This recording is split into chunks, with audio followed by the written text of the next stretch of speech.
ওমানে কনসুলার সেবা সংক্রান্ত বিশেষ সময়সূচি প্রকাশ করেছে দূতাবাস। আগামী 9 ও 10 মে অর্থাৎ শুক্র ও শনিবার বাংলাদেশ স্কুল সাহামে প্রবাসীদের প্রয়োজনীয় কনসুলার সেবা দিবে দূতাবাসের একটি ভ্রাম্যমাণ টিম।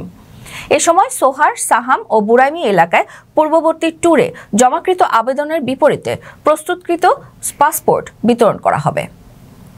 সময়সূচি অনুযায়ী শুক্র এবং শনিবার উভয় দিনই সকাল 9টা থেকে বিকেল 5টা পর্যন্ত সেবা কার্যক্রম পরিচালিত হবে।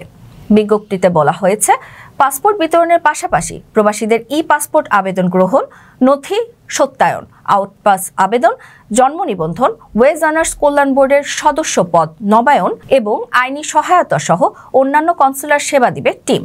দূতাবাসের পক্ষ থেকে সাহাম ও নিকটবর্তী এলাকায় প্রবাসীদের যথাসময়ে সেবা গ্রহণের জন্য অনুরোধ জানানো হয়েছে।